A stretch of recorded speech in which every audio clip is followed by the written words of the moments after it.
Well, hello and welcome back to the Alliance Against Seclusion and Restraint live series. Today is January 22nd. It's hard to believe the days are just kind of moving really quickly, even though the year has just begun. And I'm really excited to have you here today. Of course, my name is Guy Stevens. I'm the founder and executive director of the Alliance Against Seclusion and Restraint. For those of you that might not be familiar with who we are and what we do, maybe it's your first time here. If it is, welcome. We're glad to have you here. The Alliance was formed back in 2019. We are a small nonprofit organization really trying to affect movement away from not only restraint and seclusion, but punitive and exclusionary discipline, outdated behavior management approaches, and hopefully affecting a change and disrupting the school to prison pipeline. We do a lot of work trying to support families and education, which of course is part of the reason we're here today. Also trying to change laws and policies as well, and doing things that will make a difference and hopefully affect some change. Really excited today. I've got another amazing guest with us today, Jenna Goldstein, who you'll get an opportunity to meet here in just a moment. But before we get to our guest, a couple of announcements that I want to share as well. First is I'm going to introduce you to one of our newest sponsors. In fact, we have a brand new sponsor here for 2026. And they will be a sponsor for the entire year, which is really, really amazing. Really appreciate organizations and individuals that offer to support the work that we're doing. And so I am really pleased to introduce you to our 2026 sponsor, Bowman Consulting Group. And Bowman Consulting Group actually is made up of Doris and Rick Bowman, two individuals that I am happy and proud to call friends, and who are doing some amazing work and have been doing a lot of amazing work for quite some time. They have deep roots in mental health and public education leadership. And Bowman Consulting has spent the past decade helping schools and systems across the country move towards neuroscience-aligned, trauma-informed, neurodiversity-affirming practices, moving away from punitive approaches. So you can see they are an organization that is highly aligned with the work that we're doing here at the Alliance as well. And one of the amazing things that they did is they actually set up a special page for the guest of our podcast. So we've got a link here, and I'm sharing it with you right now, but it's bowmanconsultinggroup.com/podcast-guest-specials. And I know that Courtney will be putting that in the chat as well. But they set up this special page to help us see some of the things that they have available to us. The first thing I want to draw your attention to is they have a new book out called Your FBA is a Fantasy. Many of you probably know how I feel about a lot of the functional behavioral assessments out there. But this book is really about how to move away from the standard approaches into one that is trauma-informed, into one that does take into account the neuroscience of behavior. And they're offering a really amazing special for us. They're actually offering a 40% discount for podcast listeners. And there's a QR code there on the page. If you scan that QR code, you can get the book for 40% off. Also want to point out that they've got some great live training events coming up. They've got an event coming up on February 10th and March 3rd. And it's really about, this event here, Your FBA is a Fantasy. You can learn more about the event and register for that on the page as well. But a lot of amazing content here. They've got a lot of free tools and downloadable resources. And we, again, really appreciate them being a sponsor for our podcast for the year. And I want to encourage you to check out the special page they have set up for us and the offers that they have there for us as well. So again, a big thank you to the Bowman Consulting Group for being a supporter of our podcast. The other announcement that I want to share with you here, and I'm going to switch gears here and switch screens at the same time. Hopefully, give me 1 second here. Let me switch my screen. The other thing I want to share with you is something else here. All right. I want to encourage you, if you are a supporter of the work that we're doing and you want to do more to help and support the work we're doing, there's a way that you can do that. And one of the things that we're encouraging people to do is think about how they can support the Alliance, and they can actually become members.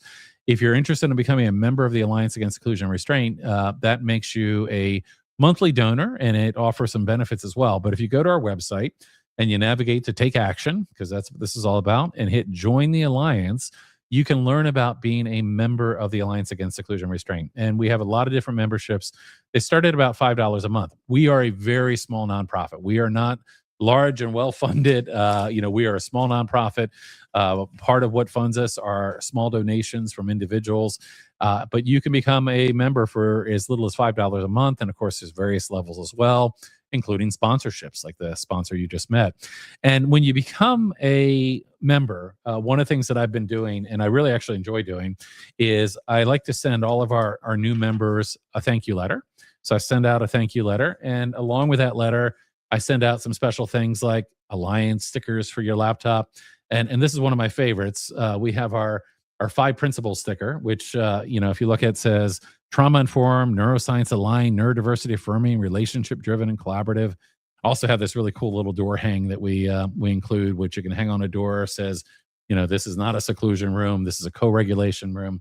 But it's just something nice to do to kind of welcome you and thank you for being a sponsor. So if you're interested, go to our website. You can learn more about being a sponsor, what the various benefits are. They include things like discounts on our book studies and our events that we do as well. But it is important, without kind of help and support, the things that we do aren't able to happen. And again, I appreciate all of you who are currently members or supporters. Anything you can do to help out can really make a tremendous difference as well. So let's now get to why we are really here. And I'm going to go ahead and bring our guest up on the stage here with me today. And let me tell you a little bit about Jenna Goldstein, who is a certified school psychologist, is a AUDHD woman, a school psychologist, a parent of a neurodivergent child. The 3 perspectives kind of are brought together in her practice, ND3. As such, Jenna brings a 360-degree view of children's, families, and the systems to her work. After 15 years as a school psychologist in public schools, Jenna actually launched ND3 to offer counseling to children and teens, consultations for caregivers and professionals, doing a lot of training for organizations that are uncompromisingly, and I love this, uncompromisingly neuroaffirming and neuroscience informed. And of course, we will share the link to the website as well. Thank you, Courtney, right on cue there. But Jenna, we are really excited to have you here with us today, and welcome. Thank you so much. Thank you for having me. I'm thrilled to be here and really eager to have this conversation. So thank you. Absolutely. And I'm thrilled to have a chance to catch up with you again.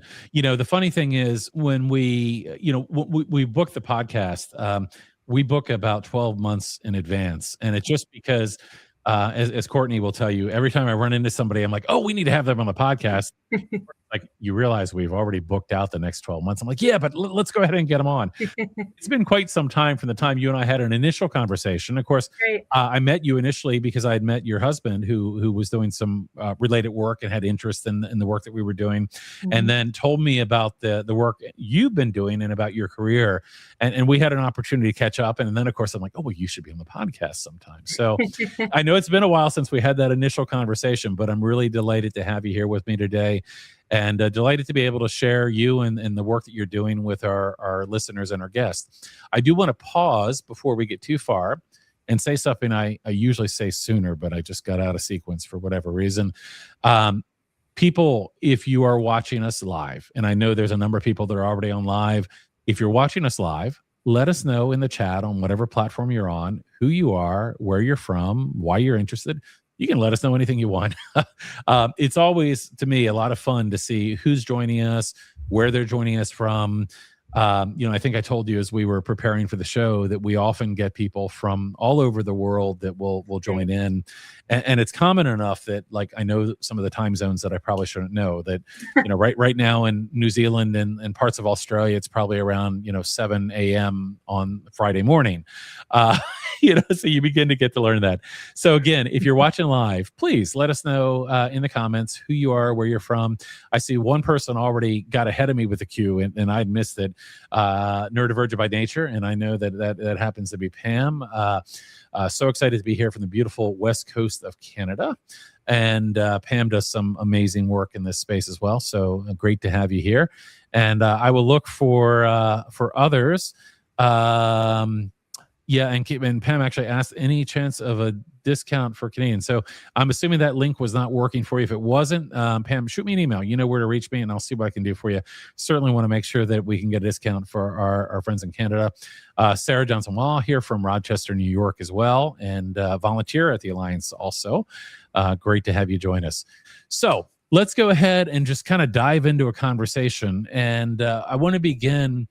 Of course, shared a little bit in your bio about who you are and a little bit about what you do.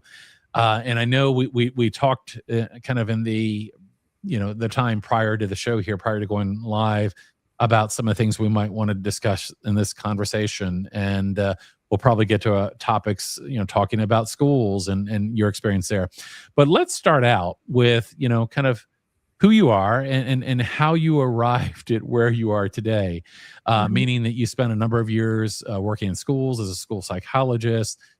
So if you would kind of walk us through your story. I mean, what Yeah. even led you? And it's interesting. I have a daughter right now who is 16 and who has been very interested in the work that I started when I started the Alliance, and told me, she wanted to be a neuroscientist or a Mm. psychologist or a therapist. And I know that people often very early on kind of feel a connection to certain roots in certain directions.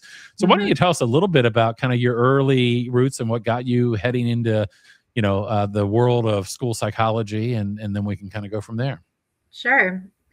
Yeah, I think I always knew I wanted to be a helper of some kind. I've always been hyper empathetic, sometimes, at great cost to myself. But it's certainly something that I can't turn off, is kind of noticing others' experiences and caring about it. And so it's kind of as simple as that. I wanted to be um, a point person for humans in need. And so, As I hear you say that, I think about my daughter who, at 16 now, often acts as the therapist or counselor for a lot of her friends. And it's like, when that is part of you, it's just part of you.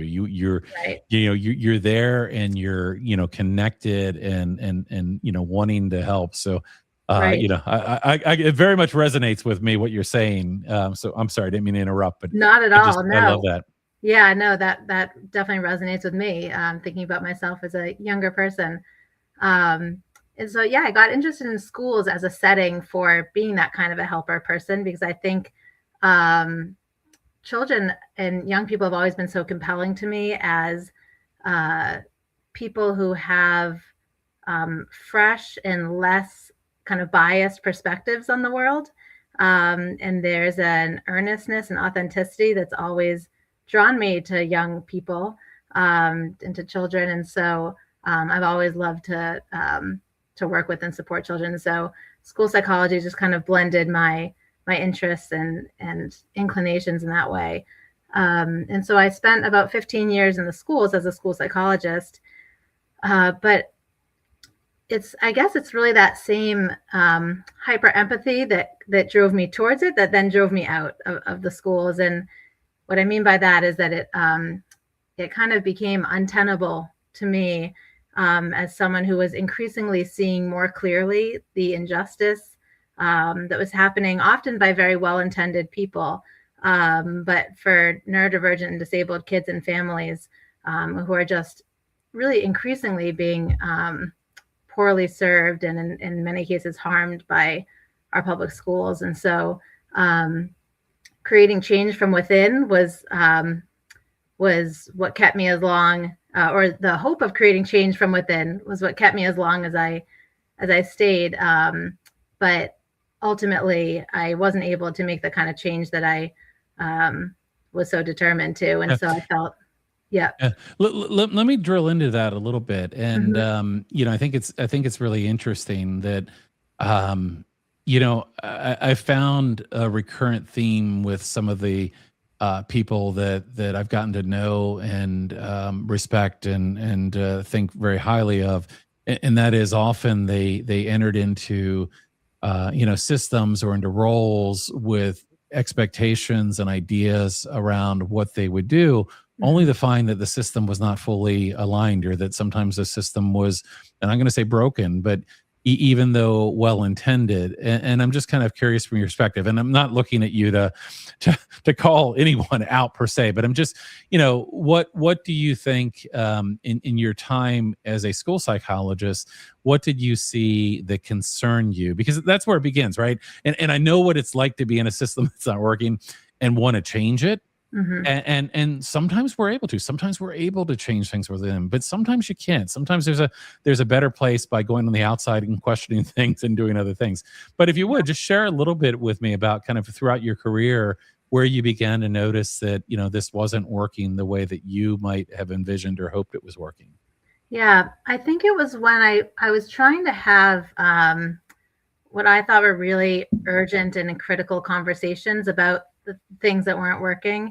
And what I came up against was, again, not about individual people, but a system as a whole that was really unwilling to be fallible. Like it was just unwilling to be vulnerable enough to engage in self-reflection and to like identify blind spots, to acknowledge that there were blind spots and that there was important changes that needed to be made and an evolution to engage in.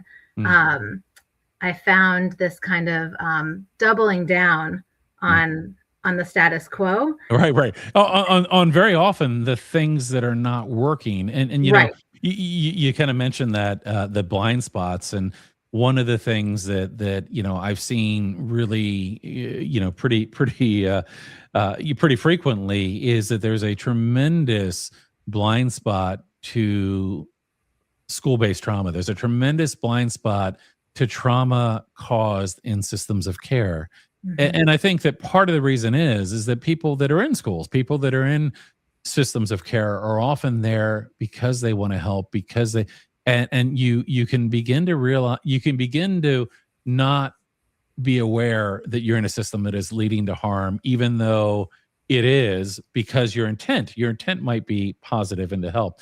So there seems to me to be often a very significant blind spot there for people to realize. And we see no better instance of that than things like restraint and seclusion, where a child is physically restrained, held down in some way, and or drug off and forced into a seclusion room while the door is held shut. Things that are significantly traumatic experiences, and there's an expectation that the child's going to come back to school the next day as if nothing happened. Right. Yet this act had probably a similar impact than you might see in a violent crime. But there's a real blind spot to that. And I mean, I ended up in a situation personally where I had a child who was afraid to return to school because Of course. school was unsafe. Hmm. So that's such an important point. And your other point about doubling down. I was listening to a meeting last night, and it was talking about restraint and talking about, in fact, Pennsylvania, talking about the high numbers of restraint in Pennsylvania, and they were sharing some of the data. But then talking about all the wonderful positive behavior things that they were doing, without seemingly the reflection of, oh gosh, if we do these things really well and we're still seeing this, maybe these things that we're doing aren't working. Right. So tell me more about that. I'm sure you saw some of that as well. Yeah, I think there's an element of it where it's like a double the dose approach. Like so the I think of behaviorism, and it can sound extreme to those who haven't thought a ton about it, but there's kind of like a cult of behaviorism, and so it's almost like it's unassailable to the point where if it's not working, you just do more of it. That's always the answer. Right, right, And if it is working, you're using kind of any surface level indicator that something is serving its purpose without consideration of harm and right, without analysis, critical analysis of, but what even is the purpose that it is serving, and is that right, a worthy purpose? right, And so without engaging in any of that critical thinking, you can see how it's self-perpetuating. right. Um, Right. and I Well, think, as you're saying that, and I know that having chatted with you before, that you and I share a lot of similar thoughts on many things, certainly around behaviorism. And as I heard you saying what you were saying, the voice of Alfie Cohen was in my head saying, well, it depends on what you mean by works, right? I mean, Right. yes, you can find data that says if you do this to someone, you may see this happen, to prove that your approach works. But again, what do you mean by works? Right. If what you mean is that you were able to garner short-term compliance from someone, then maybe you can say, well, that worked. But did it help that individual develop skills, capacity? Did it help them to get past something that was difficult? Did it help them to have the ability to do whatever it is that you were trying to help them to do in the future? And Right. and if the answer to those questions is no, then what you're doing is a mere band-aid that not only is probably not effective in the long term, but like you said, some of these things lead to harm. Yeah, real harm in the short and long term. And if we can't contend with um, even unintentional harm, then we're negligent and we're Right. irresponsible in our Right. care of young people. Right. I want to pause for a second just to hit a couple more things that we had that showed up here in the chat, and we'll continue on that thread. We have Cassie here from New Jersey, and actually was our previous guest from NSAR, New Jersey, and NSAR, Michigan, fellow parent of a neurodivergent child working to reduce and eliminate seclusion and restraint. Great to have you here. Also had Cindy here asking what our alliance is supporting with regards to seclusion and restraint. That's probably a whole topic for another episode. But what I'll tell you, the short answer is we believe in the complete elimination of seclusion. We don't believe ever putting a person in a room or area against their will and not letting them out is something we should do. And we should work really hard to really minimize any kind of physical restraint on a child. We believe that any kind of physical restraint should be exceedingly rare and only really in a situation that federal guidance would say would be a point where there was a life-threatening situation. Yes, if a child is going to dart in front of a moving car, would I expect you to do something to prevent that from happening? Absolutely. But we find that these things happen way too often, and they happen to certain kids. They happen to children with disabilities. Black and brown kids are more likely to be restrained and secluded. Very young kids. Looking at data yesterday on a report, and the number of kindergarten students that were being physically restrained. If you look at the intended threshold of the use of restraint, again, that imminent serious physical harm, but potentially life-threatening situation, it should really be rare. But when you see these numbers of early education, numbers, and it just really is shocking. So that's a little bit more about who we are, and I'd encourage you to check out our website as well. We have Amanda joining us also from Rochester, New York.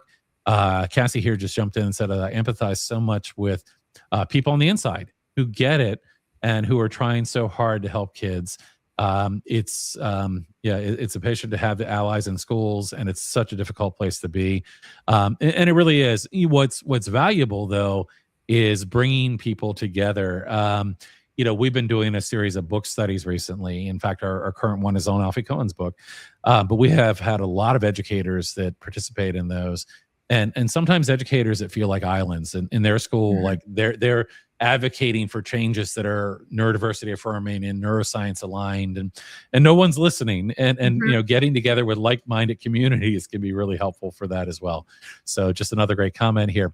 Anyway, I just wanted to pause and hit a couple of those comments. And again, as we're having this discussion, if you have a comment or you have a question, you're welcome to put that in the chat. I'll try to check it from time to time. So, you're in schools, you're working, you're there because you want to help and support. You came to psychology in this work because you're someone that wants to help and someone that wants to really make a difference.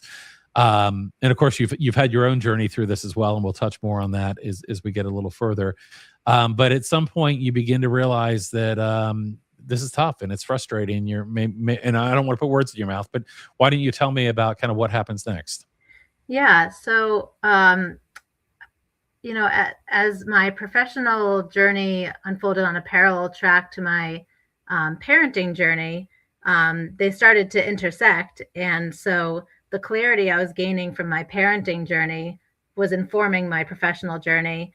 And so all the things that I kind of instinctively was concerned about, had questions about, wanted to change, an immense sense of urgency kind of washed over all of that. And so I think what you probably find, Guy, in this work is that a lot of times it's parents who are a driving force behind a lot of these changes, and it's for a lot of reasons. But I think one of the reasons is that I think young people and disabled neurodivergent people are, you can say unintentionally, maybe dehumanized in systems, in the healthcare system and our education systems. But parents retain that clear-sighted view of their children as human.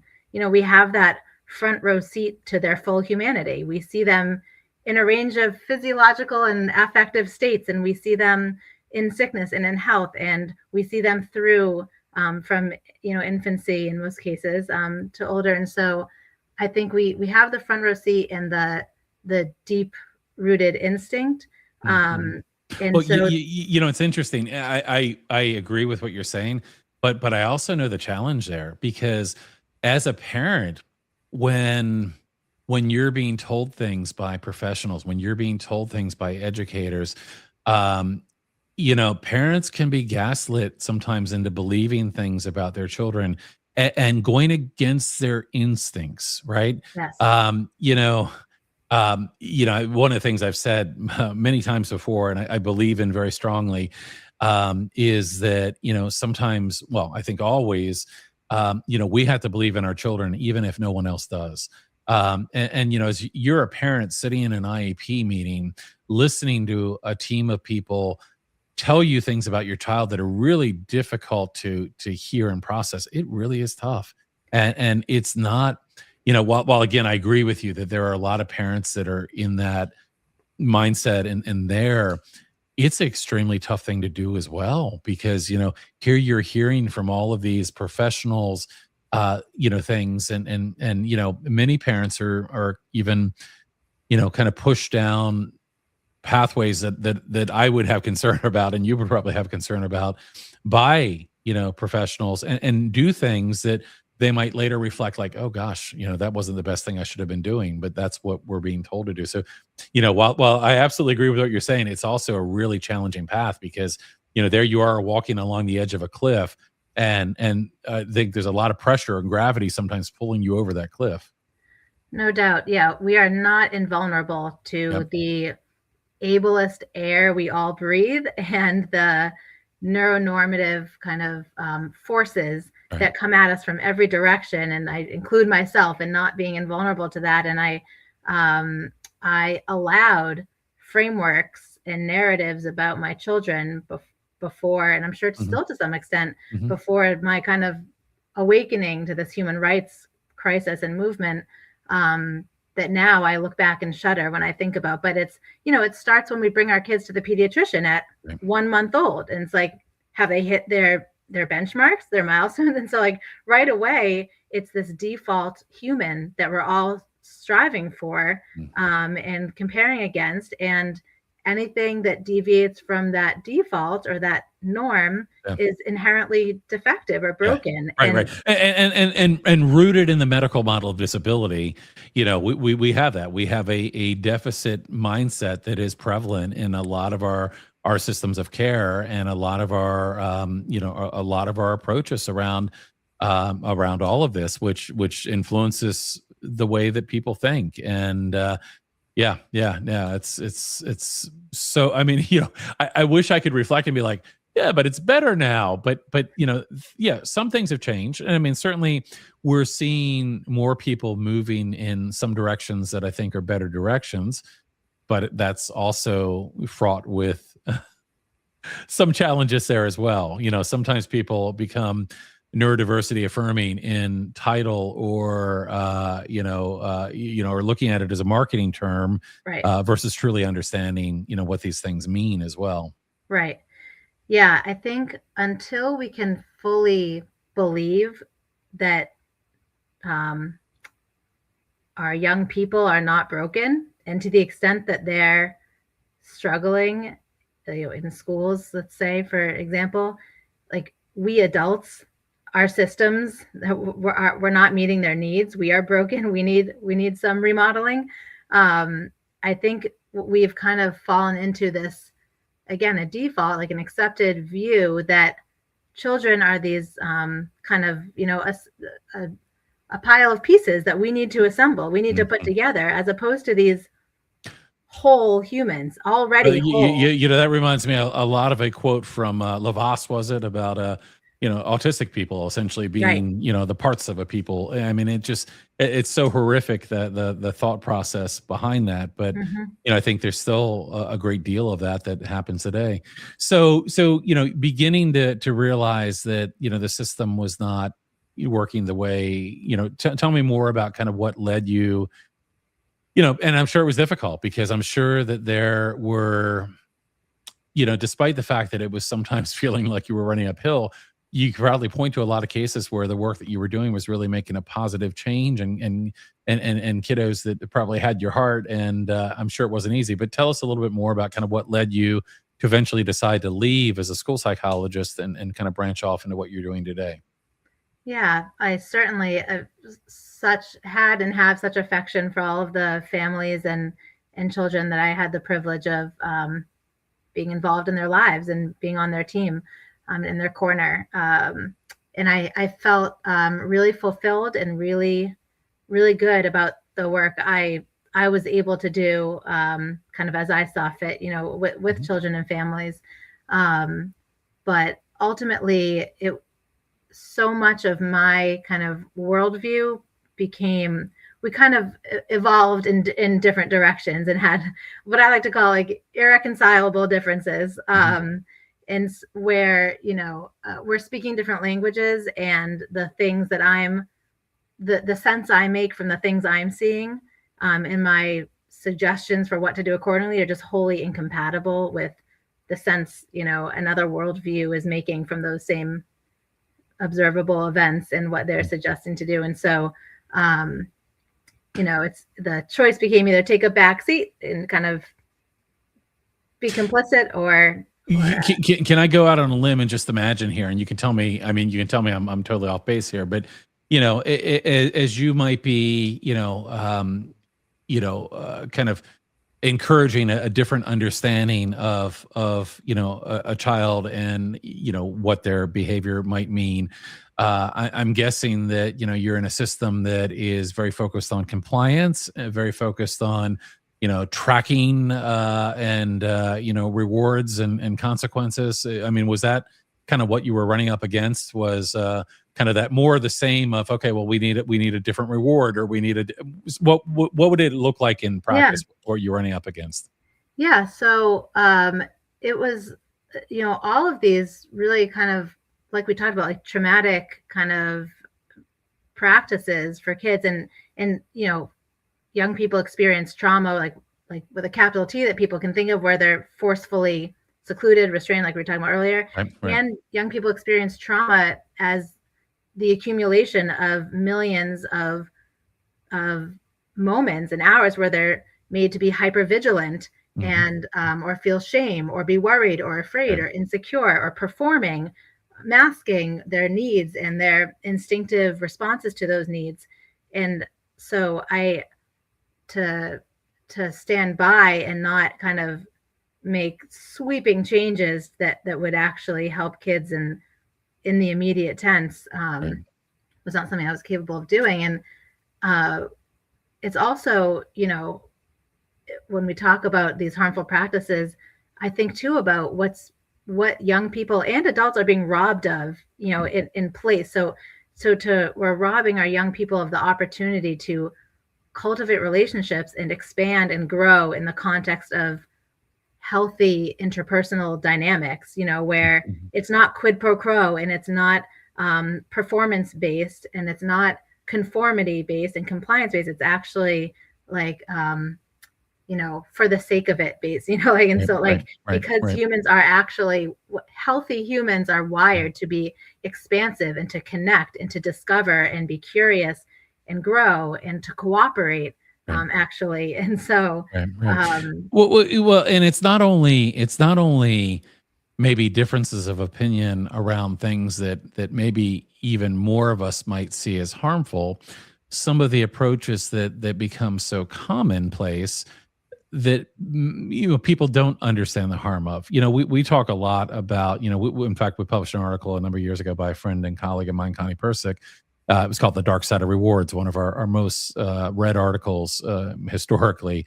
But it's a fantastic article that goes into the significant research around rewards. A lot of people think, oh, rewards are a great thing, but the things that you were mentioning, anxiety, shame, loss of intrinsic motivation, all of these things are related to the overuse and the use of rewards, right? Right. So even, it's not just the things that are glaringly obvious that we shouldn't be doing.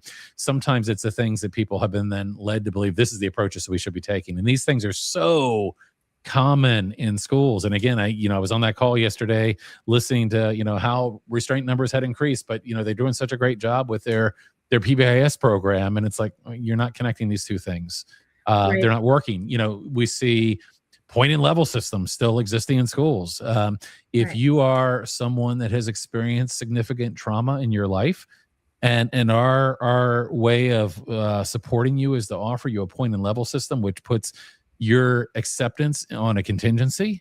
Like, Yep. it's totally the wrong approach. But unfortunately, a lot of people are supporting a lot of these things that are doing, I think, a tremendous amount of harm to neurodivergent individuals that have experienced a lot of trauma, and a lot of children with disabilities that we're seeing really on the other end of this. No doubt. And it also entrenches this kind of this neuronormative like goal that like we should all be feeling and acting and doing the same Right. and experiencing the same. And it creates this like police state among young people too, where like they have internalized who the more worthy and valuable and good humans amongst them are. And Right. it's even in these very seemingly innocent moments of the day where a teacher having kids line up might say, I'm going to call the names of kids to line up who are showing me they're ready. Mm-hmm, mm-hmm, And mm-hmm. so right away, we're defining what ready looks like, Right. ignoring Right. kids' Right. internal realities. Right. We're coercing performance using shame and Right. praise. Like Right. Right. that's the smallest, most minuscule example of what we're talking about. But that happens nonstop. It's just the lens and the framework through which a lot of classrooms Yeah. operate. Yeah, yeah.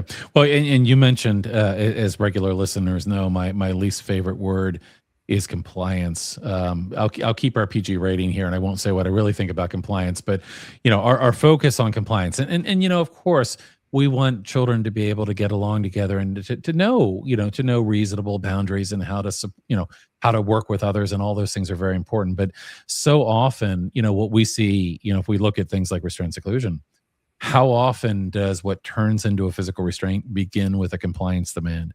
A demand that a child is unable to meet in a moment, but the adult is so, bent on making the child comply that we Yeah. end up escalating a kid that probably already has a vulnerable nervous system. So many Right. of these things happen in that way. Did want to just give a quick shout out. I told you we have people from Australia. They're right on cue here. We have one of our Love it. friends from Australia who joins us on a very regular basis. It's great to have you here, Marion, as well. So you begin to realize, like, this system is not working. It doesn't probably even feel right at some point. Kind of being out of alignment. You're probably seeing things that you don't have control over that are being done to kids that you care about a great deal, Mhm. and you make a decision at some point to leave a school. So tell us what happens then. Yeah, about a year. And I'm just gonna throw one more thing in there, not to make this more complicated, but I know also that you shared with us that you're autistic and ADHD as well, Mhm. and wherever appropriate in your story, I'd love to hear some about that and kind of on the timeline that, because what we found is that we have a lot of parents and caregivers that we support here at the Alliance who themselves have come to their own diagnoses far later in life, often through their children, and then Mhm. then then in reflection realize some of the things that they endured are the things that their children have endured, and some of their strength and determination to change these things come from some of their own experiences as well. So I'd love to just, whenever appropriate in your story, hear more about Sure. that as well.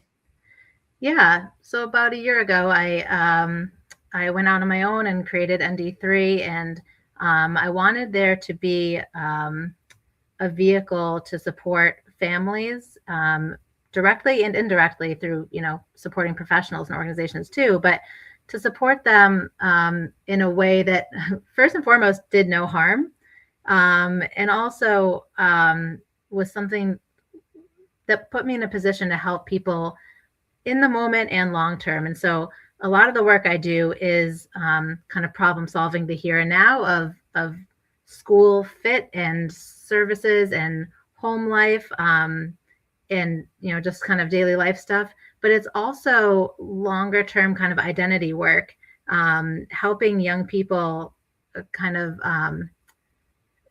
I don't know, first of all, get kind of deprogrammed about who and what they are, because they've, at any age that they come to me, they've already accumulated, millions of messages about who and what they are from the people and systems around them. And so often our neurodivergent and disabled young people who have been in school systems, again, with well-intended professionals very often, but they've received the message again and again that they are a problem, that they're defective in some way, that they're coming up short, and they're lesser. The they're lesser. fault. They're not. Yeah.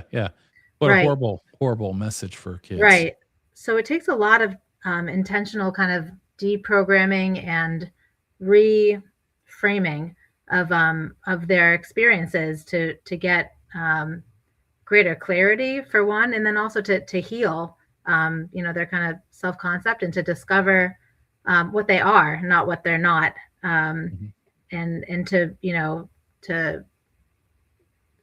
develop that kind of critical eye on the systems of which they've been a part. So I've loved having the vehicle to do that work through my practice, and certainly. And I'm just bringing up your website here as well, just while we're talking, and maybe you can talk to us about some of the services and things that you offer as well.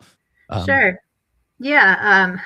The website design was inspired by my own autistic and ADHD and many other neurodivergences, girls who love to dance. And I just, in general, I could do a whole separate podcast episode about movement and music, and how that we're kind of deprived of that in our current society and culture, and what that means for neurodivergent and disabled people. But that aside, I provide counseling for young people in their homes or remotely. So I'm in the Boston area. And so for those folks who are nearby, I do that in home. And then for those who are at a distance, I provide it remotely for those who can access that form of support. And I do a lot of parent consultation where, like I said, I'm, there's the here and now stuff, and there's also the kind of big picture education and reframing and insight stuff into what makes their kids tick, and also for themselves a lot of the times, because as you said before, Guy, like we're all kind of, we don't hit pause on our own individual journeys and evolution as we parent or as we work in whatever capacity. It's all ongoing at the same time, and the journeys intersect. I also offer a course called Kahoo, which is the Irish word for nurture. That's a course that is near and dear to my heart. I was trained by the folks at Awesome Training. Evelyn Welton is the founder of Awesome Training, and her team, Scott Nielsen, trained me, I think it was about a year ago. And this is a really special opportunity for parents to engage in this worldview shift, in this paradigm shift from, a deficit medical model of their child to a human model. And it's not about glossing over or everything is rainbow and sunshine. It's really about clarity. And when we can understand our children as humans who operate in whatever ways they operate, and as humans within a really large, vibrant community of which they're inherently a part, as an autistic person, for example, for Kahoo, then that really can change everything about the narrative around. Yeah, I love that. And I realize we're only a part way through our episode here, but I'm already thinking, like, I'd love to have you back to talk about this in general. I mean, this is actually something new to me. I've not heard of heard of this before, but Yeah. it sounds really interesting. And I love, kind of the, all that you're saying right here. I mean, so many things start with even just respecting a child's autonomy, right? Yes. One of the things that is frequently on my mind is the utter disregard we have for bodily autonomy of young children. Yes. How we will, pick up or move a child without their consent, without, Yes. so often we do things that, we shouldn't be doing to children. I mean, it just, so this sounds really interesting. So, we might have to get you back out in a year to talk more about this as well. But that It sounds would be really great. worth the wait, and it would be a pleasure. So Yeah, yeah. Well, Courtney's listening, so Courtney, make that happen. that'd be great. All right. So, do you want to tell us any more about kind of the, the things that you're doing now and the, the shift that, I mean, you made this shift away from the schools. And of course, it probably felt like you were taking a step off a cliff there, as you decided to, kind of leave a career you had been at with for many years to do something that, really resonated. But I'd love to hear more about that.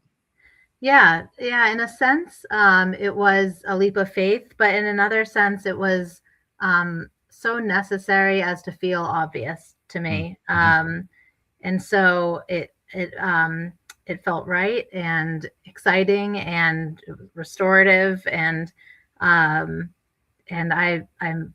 privileged that I could take what was, technically speaking, a leap of faith, and see if I could, make something work.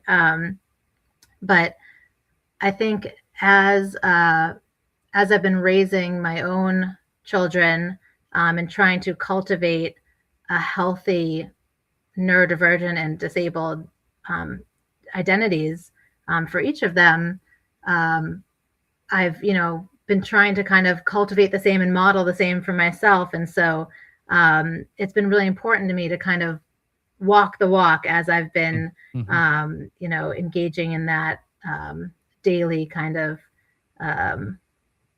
I don't know, culture of neurodiversity pride, in our daily lives. I think perhaps as an autistic person, it's even more so important to me to kind of align the various aspects of my life and what I do and what I, profess to believe.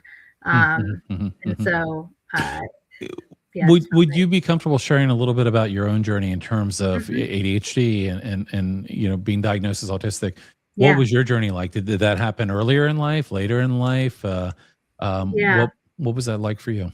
Yeah, I was late identified after my older daughter. Okay. Like so many people in our generation, and I think particularly female autistic women seem to be identified late, and that's still happening.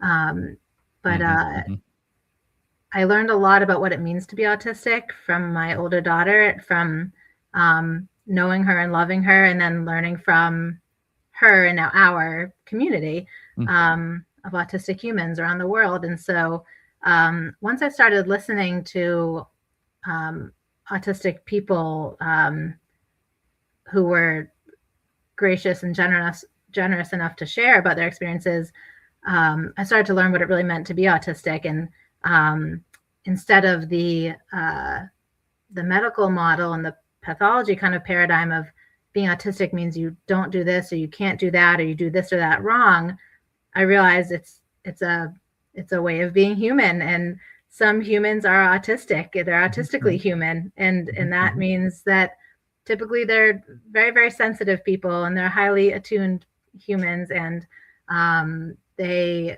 filter the world differently, and they they accordingly kind of move through the world and experience it differently, but no less humanly. In fact, if anything, I would argue much more humanly.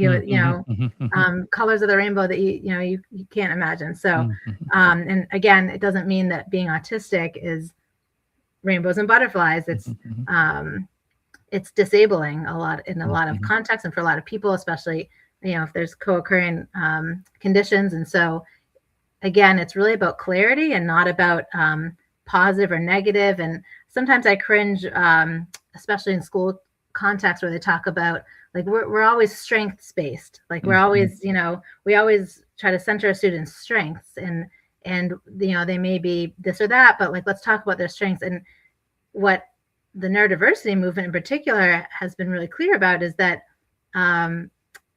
we are redefining or questioning what is a strength, or who decides what is a strength. Right. That's it. That's it right there, is who decides what's a strength, because very often it's the neuronormative view of a strength, right? Right. And who decides when a particular strength, even if it is, or if people agree it is important or valuable, like important to whom or for what. And so I think that much more clarified and neutral lens on humanity was so liberating for me, and helped me kind of make sense of so many of my own experiences, and really resonated and has clarified how I pivot and steer for my own kids through the world. So can I ask you, kind of going back in time a bit, diagnosed later in life, and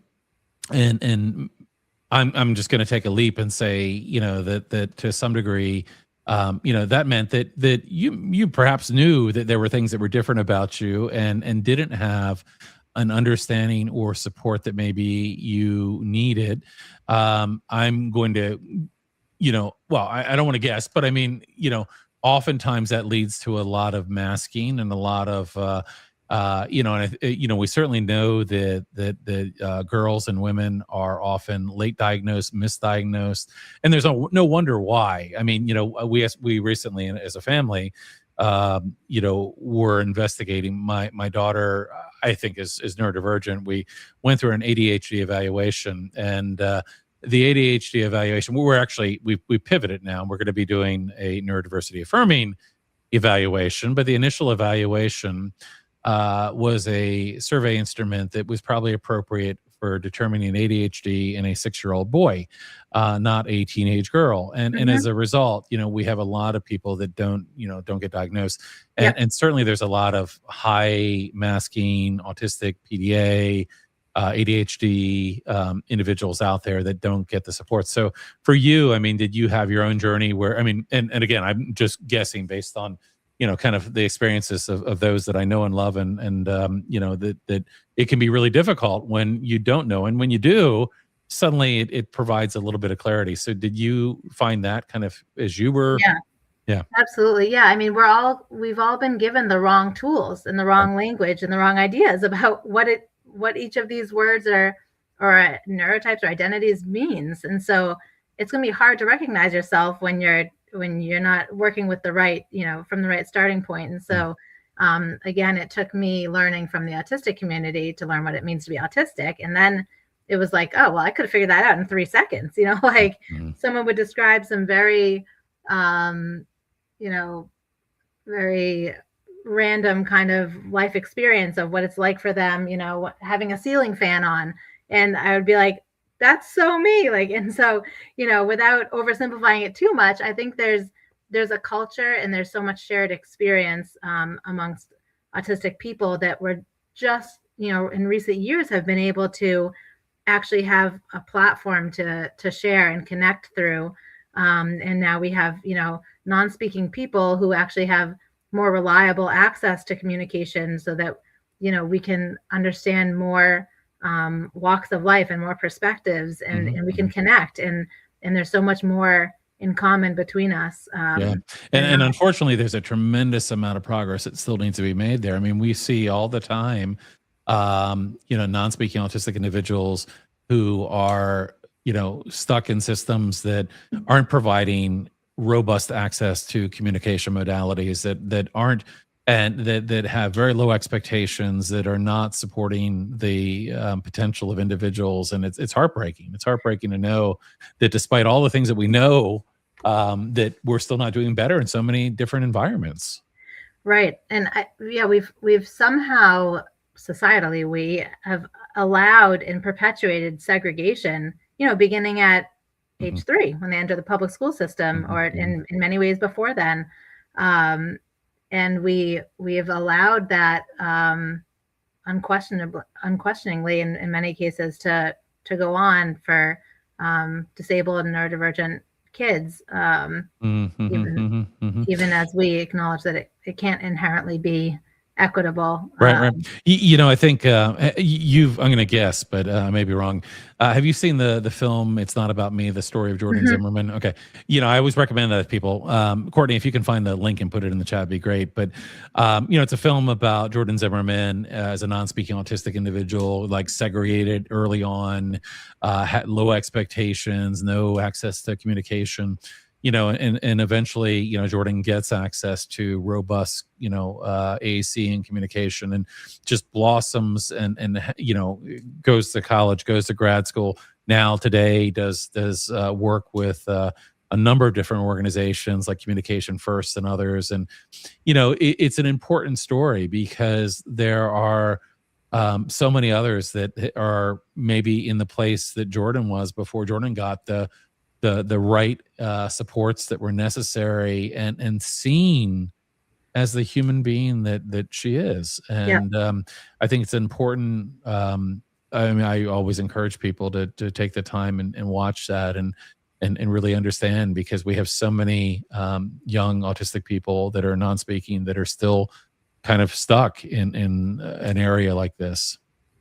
Yeah, absolutely. We have so much uh, room to grow, so much change that still needs to happen Mhm. in the pursuit of justice um, for all disabled and neurodivergent people, and especially for non-speaking people who are denied access to communication, access to education, um, bodily Mhm. autonomy. Yeah. Right, right. So I know that you and I are pretty aligned when it comes to behaviorism. We've talked a little bit earlier about behaviorism, and of course, you know, so much of that's rooted in, you know, kind of operant conditioning, and you know, classical conditioning, and reward and consequence, and you know, I mean, training. You know, I always like that. Alfie Kohn would say, you know, well, you know, B.F. Skinner studied rats and pigeons and dogs and wrote about people. You know, but the analogy is a really strong one, that very often, you know, especially neurodivergent individuals are trained like animals, and even down to, you know, snacks and goodies. Oh yeah. And you know, it is it is a really, you know, prevalent but harmful approach. I'm kind of curious, doing the work that you do and supporting parents, how you support parents. You know, parents are often, again, in that position where, you know, maybe they just got a diagnosis for their child, and you know, there's a whole lot that they're going through, and you know, they're getting advice often through a very medical model perspective. What's some of the advice that you give to a parent? I mean, they might be looking at things like, well, our doctors recommending ABA, or you know, whatever the case may be. What are some of the things that you recommend to families that you might help or support in terms of helping them get kind of started on their journey, or if they're, you know, been on their journey for a while, to help support them in ways that are, you know, neurodiversity affirming, and that are driven by a better understanding of things?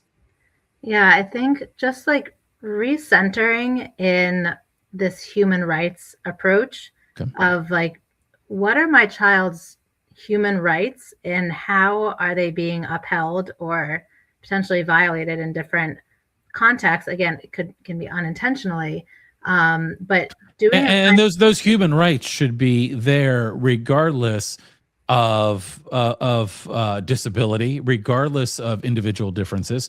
Those are essential human rights that should be. And any time that there's a human that's not getting full access to all human rights is problematic. But it right. seems like it's easy for people to do. I'm sorry, I didn't mean to interrupt, but No, not like at you, I all. feel really passionate about this. It's like, this is Same. not okay. Yeah. Right, right. And so but I think parents so quickly are um, gaslit, as you said earlier, and kind of encouraged um, to to allow or to look the other way, or to expect or accept less for their child, to even just to expect distress. Like, well, we've defined being autistic as being distressed in our society, which is horribly wrong and on so many levels, completely inaccurate, obviously, but also just so wrong. And so parents have been conditioned in a lot of cases to expect and accept distress.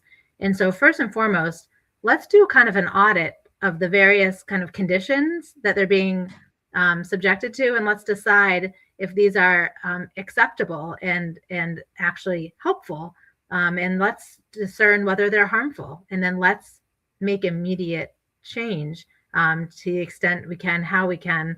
And so first and foremost, I just think about like, who are they with and where are they throughout the day, every day, and like, how is that upholding their basic rights, and what is their wellness as a whole human.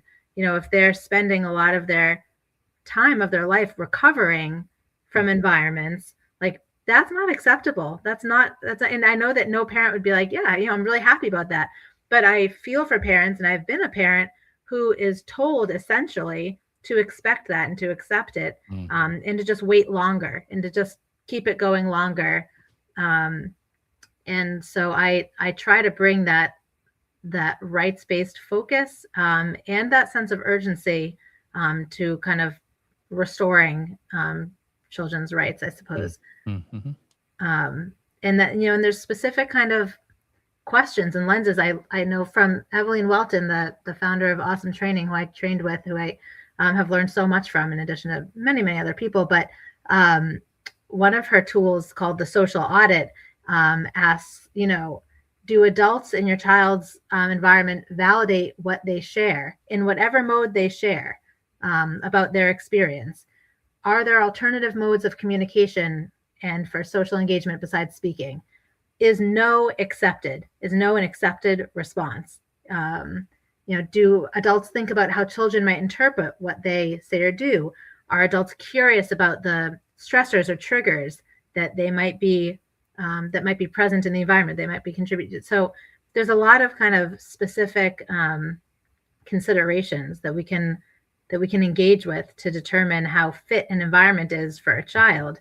And right away, we're challenging this notion that some kids are good enough or whole enough or skilled enough to access their human rights, their right to an education, their right to bodily autonomy and safety and belonging. Yeah. No, I love that. I want to pause for a second and just remind you, if you're watching live, if you have a question or comment, we've got a few minutes left here. So if you have any questions or comments, feel free to put those in the chat. And with that, I'm going to shift direction a little bit here on you. So given the 15 years, right, that you spent as a school psychologist, and it's always kind of a little bit of a double-edged sword, like you leaving the school psychologist role and starting your own organization. Like, there's a lot of benefit to that, and you being able to do things that are truly aligned to what you're doing. But gosh, the other part of me like hates to see us lose someone like you in a school, right? We have a broad audience here at the Alliance, and in addition to a lot of parents and caregivers, we have a lot of teachers, administrators, school psychologists, therapists, social workers. We really believe in kind of trying to bring people together to work towards solutions. As such, I'm going to go out on a limb here and say that we also have in our audience young, idealistic school psychologists who have gotten into school psychology for much of the same reason you probably did, a number of years ago, who are maybe in systems right now that are difficult. What advice or input? Because again, I absolutely understand your journey, and I think what you're doing is amazing. But I also want to say, what can we do to retain some really talented people in this space as well? What advice might you have for a young school psychologist that's just getting started in their career, in terms of how they can help shepherd some positive change? Well, I think there are so many leaders in the space who are ready and able to support school districts in particular in evolving their daily life, their daily practices and operations, and their beliefs, most importantly. And so I think that someone new to the field who's looking to stay in the field of education and school psychology, who this work is important to them, I think you need allies, allies who are already part of that system, and allies who, from outside, who can who can help guide the work.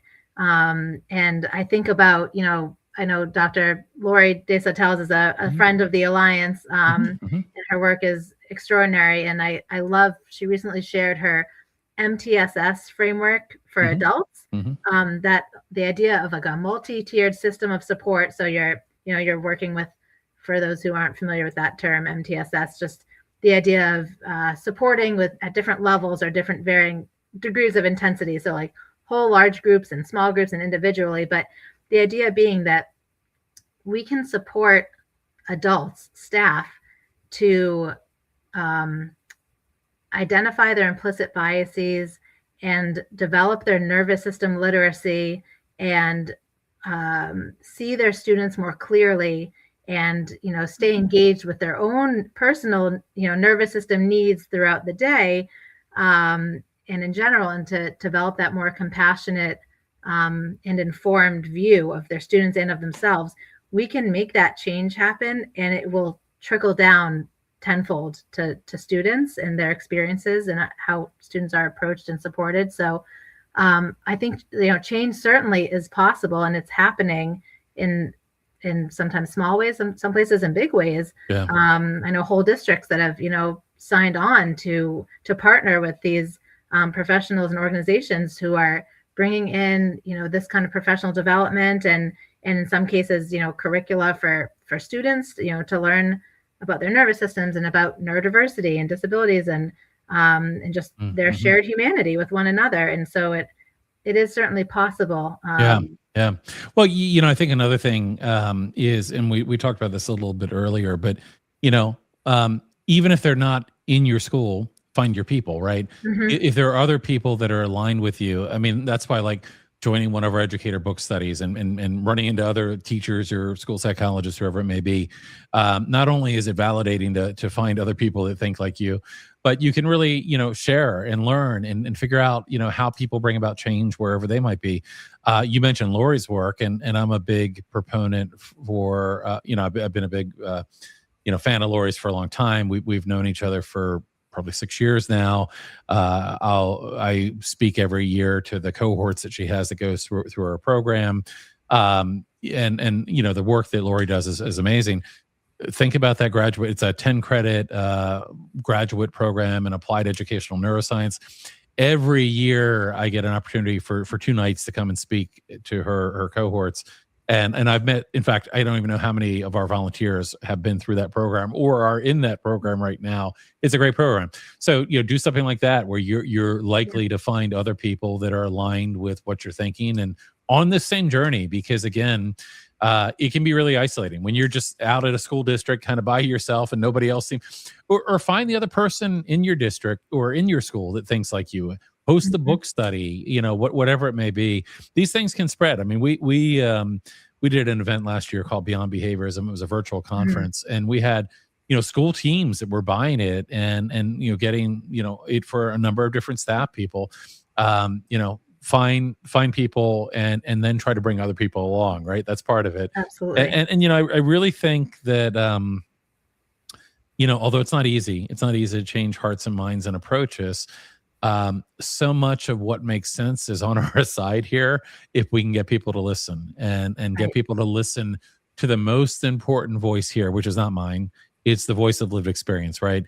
Get people to understand lived experience, get people to understand how we can reshape what we're doing by hearing that really important viewpoint. I want to share a quick comment here, again, from our friend Marion in Australia. And all adult caregiver staff, and all adult carers staff also need your understanding. All beautifully relevant. Many vulnerable adults still need positive life experiences. Absolutely. Great point there. Excellent. So we're getting down to the end of our time. Anybody has any last minute questions or comments, feel free to put those in the chat. So tell me about what's next for you. You've got, obviously ND3, you're doing work to support families and parents. Is there anything exciting kind of on the horizon for you, or anything that you're going to be working on that you want to share? Yeah, I have a course that I recently put out with Shoshana Friedman of the PDA Safe Circle. She and I collaborated to create a course for parents of kids for whom school is not working for any number of reasons or combinations of reasons. And so that course just became available. And I'm really excited about that because I think just from my work, the last year through my practice, I know that schools are really increasingly not fit for purpose. And I think parents are left trying to pick up the pieces and figure out why is this happening and what do I do now? And so I'm excited about that. And is that available on your website somewhere? Just yes. Yep. Okay, great. Yep. And before I let you get away from that point you were just making, we were talking before we went live, and our initial title for the show here was "We Don't Need a 2.0 Version Creating Neuro." So I was asking you, I'm like, what were we getting at with that? and you shared something with me that that resonates with me a lot, which is, we've got some pretty broken systems out there that they're not necessarily a coat of paint away from being all better. So tell me what your thoughts are on where we are in terms of education, and what is the road forward to making extensive changes and improvements. Yeah. I apologize for the title being a little bit lacking in context, but yeah, I think what many of us on this in this conversation appreciate is that tweaks and more of what we're doing, or just like the latest version of what we're doing, is not going to heal this broken system and all of the children who are kind of subject to it. But rather kind of having a reckoning and saying, what kind of framework are we using to understand one another? How are we meeting each other, like showing up to each other? And what needs to change about that? And so I really do think it's this paradigm shift, which is an unfortunate answer because it's like, changing the course of the Titanic. But I think learning and listening, and as you highlighted before, like listening to people with lived experience in these systems, who can offer these very real and therefore compelling accounts of how our well-intentioned systems are impacting them. And so I think a paradigm shift where we leave this pursuit of normal and this myth of normal, and this myth of omniscience that we are adults and therefore we know everything that we need to know about the humans in front of us. I think humility, like we need a path built on humility. And I know and I'll add to that, humility and curiosity. It's like right. that path should be led by curiosity and not the assumptions. And that's what I think you were getting at, is it's realizing what we don't know. And right. The older I get, the more I realize I don't know. Absolutely, me too. I'm humbled every day. Being curious and I think curiosity really can lead to better outcomes. But very often we get in rigid systems where we do things in a certain way because this is how we've always done them. All that said, I know, and I think we both do. I know some really amazing educators out there. I know some amazing, therapists and school psychologists and others that are doing incredible work, within the systems they're in, and trying to bring about change. But this is hard. It's hard to bring about, change like this. And, we definitely want to support, in the Alliance, of course, we want to support, great educators and administrators and others that are doing things to try to bring changes. But there is a lot that needs to change, and it's not something that's all going to happen overnight. And the more of us that are on board, though, I think the better our chances are of getting things moving in a better direction. Yep, agreed. I have a comment here I'm going to share, and then we're going to wrap up here. Aaron says, so heartbroken by the cadre of teachers on social media doubling down on blaming kids and their parents for challenging behavior. They're all so sure of themselves. My kids are at a well-aligned private school, but I'm scared of what happens after they graduate the 6th grade. Yeah, and we see a lot of that. There's a lot of blame. And again, if we look at this in the context of a lot of our work around, seclusion, restraint, seclusion, kind of exclusionary discipline, there's a lot of focus, put on changing the child, versus Mhm. understanding and accommodating and meeting needs. I'm not a big fan of the traditional approach to a lot of behavior assessments and the plans that come out of those, many of which are really, misaligned. But there is a tendency, like Aaron said here, to blame kids, to blame parents, and it's not okay, and it's not helpful. It's not helpful at all. No, there's a painful, and I hear this in Aaron's comment too, that the arrogance of it all adds an extra degree of pain, because Right, right, not only is it kind of the like irony of it becomes, intolerable, but also the arrogance is what is can be insurmountable to right, making right, change. right, right, right, right. Well, if someone is not open to change, it's really hard Right, to change a system. right. So we've reached our time here, and I promised that I wouldn't keep you any later than this time. But I want to give you an opportunity. Any final thoughts or anything you want people to check out? Anything you want to share with us as we are wrapping up here today? No, I'm so grateful to have had this opportunity. I really appreciate you having me on today, and I'd certainly welcome, any outreach from anyone listening, if they have, follow up thoughts, comments, questions, or want to get in touch, to get some support, whatever it may be. I would welcome. But just thank you so much, Guy, for having me. Absolutely, and thank you for being here. I appreciate you. I appreciate what you're doing, and the world is a tough place right now, and it's always reassuring to meet people that are doing the kind of work that you're doing, and leading change, and even when it's difficult, and really appreciate you. So we're going to wrap up. I want to thank everybody for joining us here today. I think we're back next week. We have kind of a weird schedule. We usually are here every other week, but I think we're going to be back next week, and then we go back to our normal every other week. We'll see about getting you back here in a year to talk more about some other things as well. Let's book it. Want to thank you again for joining me. I'm going to go ahead and we're going to end this here, but I'll ask you if you would to stick around for a second. But to all of our guests, thank you again for joining us, and we will see you again next time.